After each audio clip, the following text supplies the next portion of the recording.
Nuwun para pamirsa pandemen waosan cariyos basa Jawi ingkang wonten laladan pundi kemawon.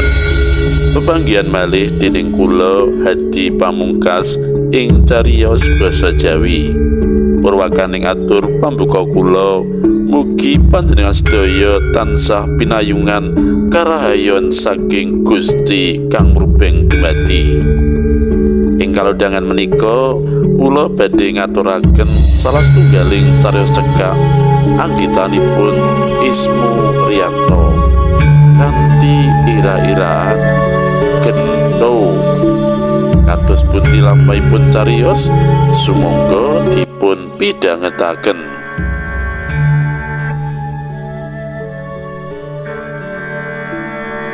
Ana sing mencep ngece, ana sing grenang-greneng ora seneng, ana sing misu-misu, malah ana sing banjur klepat lunga metu saka ruangan delok-delok lan ngobrol ing emperan. Gento pancen dudu sapa-sapa lan dudu apa-apa tumrap wong-wong mau. Gento dudu pengarep ing salah sijining organisasi, dudu pejabat pemerintahan, ora klebu struktur pengurus RT apa maneh RW, ora kecathet ing kelompok organisasi apa wae. Kanthi mangkono sing melu seminar, pemakalah utawa moderator lan peninju rumangsa dilecehake dening panitia, dibujuk melek-melekan, apa maneh Gento ora nganggo jas sing dijangkepi dasi utawa saora-orane nganggo setelan safari. Gento menganggo kaos biru nom polos, tlanane biru dongker, makalah sing racake pirang-pirang kebet dijilid lan disamai kandel dijangkepi biodata, nanging tumrap Gento mung sak kebet tur warasan ora cocok karo temane seminar sikap dan tingkah laku remaja di era globalisasi. Gento ora enggal nyuwara nata ambekan mripat penderengan nyawang kiwa tengen, nyawang sing padha lungguh ora jenak banjur mesem. Tindak tanduke saperangan kawula muda ing era globalisasi iki pancen rada prihatinake. Dadi ora kabeh lan ora prihatinake banget jalaran yen disemak kanthi tenanan. Sejatine isih ana lan isih akeh kawula muda sing prestasine menjila, apa kuwi ing babagan olahraga, ing babagan budaya, pamulangan lan isih akeh maneh. Gento miwiti suarane serak kepara ampang, sing mencep ora seneng isih mencep ora seneng, sing grenang-greneng saya nyereng, sing miso-miso ngatungake gegeman, kabeh rumangsa disepelekake. Adoh marang unggah-ungguh rada kladuk nggugu karepe dhewe, kabeh kepinginane sabisa-bisa keturutan, ora ketang kudu nerak angger-angger. Bajute Gento wong-wong banjur padha pating pandelik nyemak makalah, metani ukara mbaka ukara, sok ngono ora bisa nemokake ukara sing mentas dipocapake. Aku kerep rangguli siswa isih nganggo seragam nenggak arak ing pojok sekolahan. Ora pisan ora pindho aku mergo isih swalanang wedok pangku-pangkuan ing pesisir tanpa rikuh marang kemliwere wong. Aku tau meh dadi sasaran siswa sing padha nyawati jendela sekolahan lan pranyata sing nyawati mau para siswa sing ora munggah kelas, keroyokan, unjuk rasa, ngece guru, mogok sinau, udut lan isih akeh maneh sing sarwa ngegirisi, sing nyemak makalah saya cilengan anggone metani ukara saya gedhu ora bisa nemokake ukara mau, banjur nyawang Gento karo mantuk-mantuk. Nalika Gento mbacutake kojahe, sapirangan gedhe sing lungguh wiwit pating penteleng nggatekake, malah ana sing banjur nyaut notes lan graya-graya bolpaine. Aku sarujuk marang panemu yen dekadensi moral apa dene kenakalan remaja mau jalaran kurangi kawigaten saka wong tuwa, bapak utawa ibu repot dhewe-dhewe nganti anak kapiran. Nanging saiki jaman sing sarwa larang, sarwa kebak panjaluk, sarwa kebak butuh. Yen mung ngejipake kayane bapak, cetha yen ora nyukupi. Mula akeh para ibu sing banjur melu-melu golek pangan. Njur piye ngadepi kahanan sing kaya ngene iki? Sing melu seminar saya mantuk-mantuk, banjur unjal ambekan, kabeh ngantu piye sak banjure. Sing gawe makalah peranan orang tua terhadap perkembangan anak mendelik karo getem-getem. Rumangsa dipinteri Gento, makalah sing akeh selawe kebet mau pancen mung ngonceki bab repote wong tuwa. Sing arisan, sing seminar, sing golek pangan, kabeh racake kudu metu saka omah nganti ora kober nyipati perkembangane anak. Sing kudu dipikirake piye murih kalau dangan ketemu anak bisa migunani. Sak bisa-bisa ibu melu muwun yen keng putra nandang sungkawa, sak bisa-bisa bapak uga kumujeng yen keng putra nemu kabegjan utawa remen penggalihe. Kanthi mengkono putra-putri kita rumangsa entuk kawigaten, tegese kerepotane anak uga bisa dirasakake wong tuwa lan wong tuwa melu cawe-cawe, melu ngentengake sanggan. Luwih gamblang maneh ngupakara anak kuwi ora angger bisa nyukupi sandang lan pangane wae, kuwi durung cukup. Anak mbutuhake kawigaten lan kanggo migatekake anak ora dadak butuh wektu jam-jaman, cukup seprapat utawa setengah jam. Mula bab repote wong tuwa aja banjur dienggo punjere kaluputan. Yen cara Indonesiane jangan dikambing hitamkan. Gento njolo wulu kalong ngadeg pating prinding, babar pisan ora nyono yen kojahe banjur entuk kawigaten gedhe nganti dikeploki barang. Sing gawe makalah peranan orang tua ngeses-ngeses jroning batin pancen ngakoni yen makalahe ora jangkep, nanging gandeng kalungguhan lan embel-embel ngarep lan burine jeneng sing bisa gawe kita mengkirik. Mula banjur mencep nyepelekake. Keminter batine grundelan. Wong tuwa kudu bisa dadi panutan, wong tuwa kudu bisa dadi rasa mangkoke putra. Orang tua harus bisa menjadi kebanggaan putra-putranya. Senajan makalai mung sak kebet, nyotone nganti setengah jam luwih Gento durung leren. Sing ngrungokake ora rumangsa bosen, malah kepara padha kesengsem. Dak kira kabeh uga ora nolak yen tontonan utawa wacan kuwi gedhe pengaruhe. Lah yen wis padha ngerti ya gene ora dicegah, katone kok saya diumbar lan ditiru. Ngaco. Wong lanang bengok karo ngadeg, menganggo setelan sapari ireng mawa garis-garis putih lembut, mripat menteleng, lambe geget. Wong mau sing gawe makalah, pengaruh film lan bacaan terhadap kenakalan remaja. Sabar Mas, acara tanya jawab ana wektune dhewe. Celuke moderator nengai Gento mesem.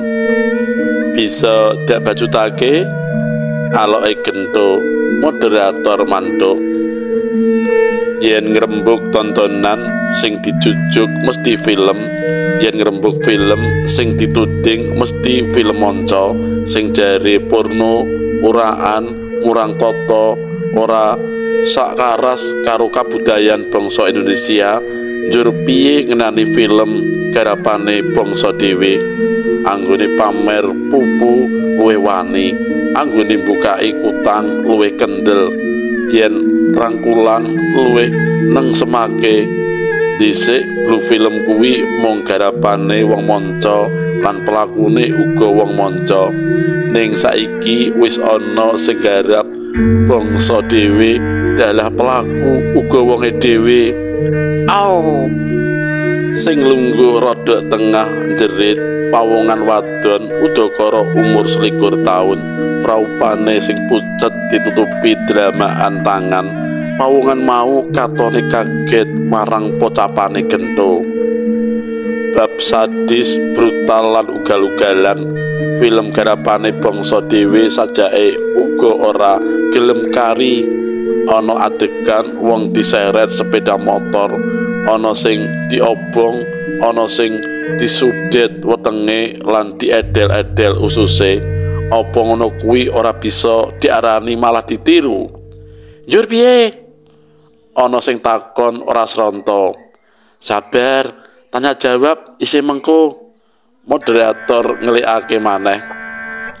Aja a priori marang film monco, jalaran film monco sing apik ora kurang. Kosok baline film garapane bangsa dhewe sing murang toto ora sithik, ancas tujuane cerita ora cetha, sing baku akeh jotosane, akeh ngumbar pupu. Apa ngono kuwi dudu pertanda majuning jaman? Saiki era globalisasi lho. Ana swara sing uga sajak ora sronto lan kepeksa moderator ngambali katerangane yen tanya jawab mengko ana wektune dhewe. Saiki bab wacan, coba piyakno ing sela-selaning tumpukan koran sing diidrake bocah-bocah ing terminal utawa ing ratan-ratan kae. Panjenengan mengko bisa nemu wacan ngenani sesambungane wong lanang lan wadon, kaya dene film sing ora cetha ancas tujuane cerita. Wacan mau padha dene lanang ketemu wadon banjur mlebu kamar utawa menyang panggonan sing sepi. Sabanjure pikiran dhewe lagi nontoni samake wae, sejatine wis bisa ngira-ngira yen isine ora pantes dienggo wacan. Gilani lan kuwi kabeh sing nulis lan sing nerbitake dudu bangsa monco nanging bangsane dhewe. Kento leren sedelo nata ambekan sing wiwit krenggosan, sing ngrungokake katon ora sronto, kabeh kepengin inggal weruh bacute. Kento nyemak makalah karo coret-coret, banjur nyawang sing padha lungguh. Sawise ngusapi kringet sing dreweran ing bathuk, Kento miwiti maneh. Ana bab maneh sing luwih wigati sing makebokan karo tindak tanduke kawula muda ing era globalisasi iki. Mestine kabeh wis padha ngerti marang pangunen-unen kacang ora ninggal lanjarane. Sikap bakat lan apa sing dituweni wong tuwa akeh sithik mesti diwarisi dening anak-anake. Nanging ing jagat kasunyatan dinane iki kok nyungsang jempalik, kosok balen bapak lan ibune wong apik-apik, reputasine ora nguciwani. Ya kene anak-anake kok ora nurun, nakal, brutal lan tumindak sing sarwa gegirisi. Kento leren sedelo nyawang wong-wong sing padha pating plongo, ana sing mantuk-mantuk, ana sing setengah ngacung, lambe umi-umi kaya arep takon. Kento mesem. Sikap bakap, tindak tanduk lan apa sing diduweni wong tuwa bisa diwarisi yen wiwit bayi abang nganti bisa playon tansah entuk sumber pangan saka wong tuane, utamane ibu. Kento leren maneh sing mlungu saya mlungu sing arep takon katon saya ora sronto. Ing era globalisasi iki akeh para ibu sing wegah ngempengi anake. Racake padha mongkok yen bisa tuku susu kalengan, kabeh padha weruh yen susu kalengan kuwi susune sapi. Sing pating plungu sumaur bebarengan, kuwi prasasat akeh bayine menungso sing nyusu sapi. Sing sumaur saya keprungu akeh, ya nuwun sewu yen ing tembe sing jabang bayi ora bisa marisi wewatekane ibune, nanging akeh sithik sapi. Panemu ngawur.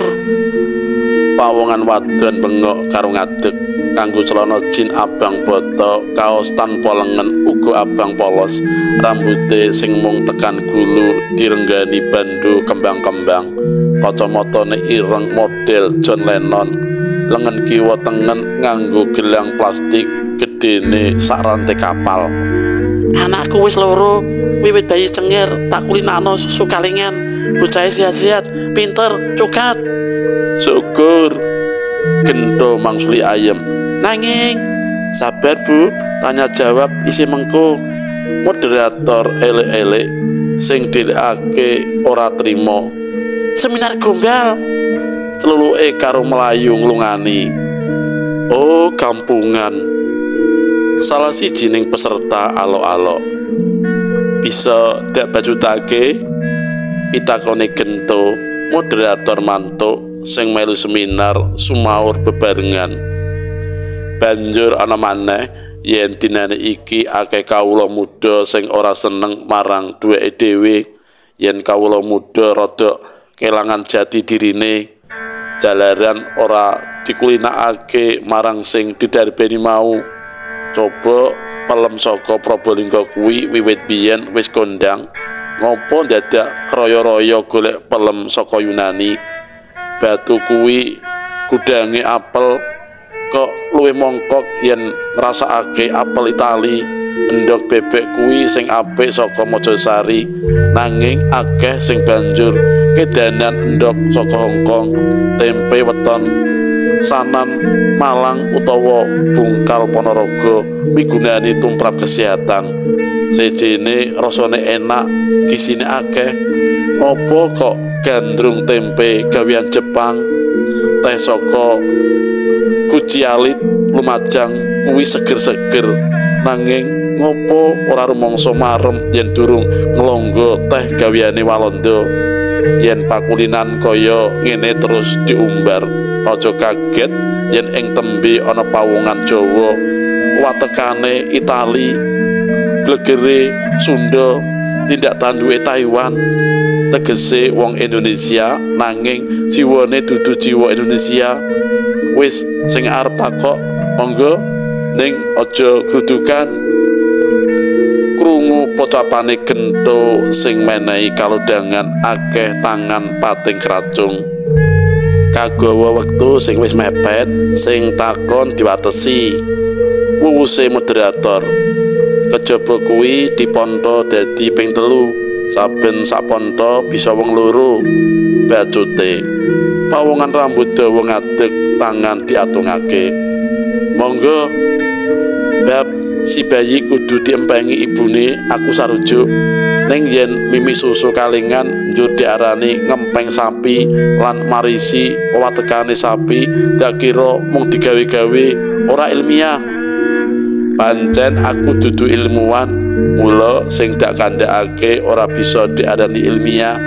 Ora beda karo tukang santet, percaya apa ora marang anane tukang santet? Gento genti takon. Percaya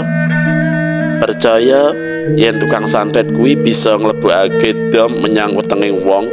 Kegawa tukang santet kuwi dudu ilmuwan, mula kabisane mau ora bisa disebut ilmiah lan ora bisa dituntut sarana pasal-pasal KUHP. Mau disebut-sebut yen ing negarane dhewe akeh wowoan, ya kene kok isih gandrung marang sing teka monca. Yen ngono, pemakalah ora seneng marang barang monca sing ateges pemikirane ora maju.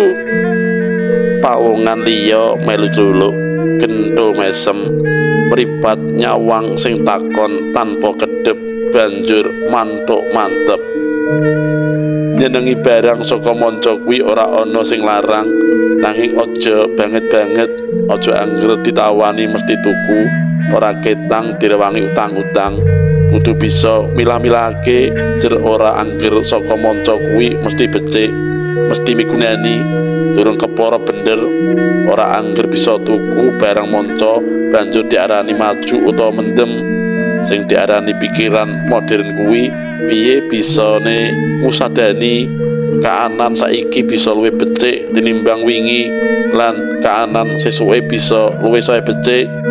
Aku uga nyenengi barang manca sauger bisa kena kanggo ngundhakake kawruh ora mung dienggo anggrek-anggrakan tanpa dingerteni juntrunge.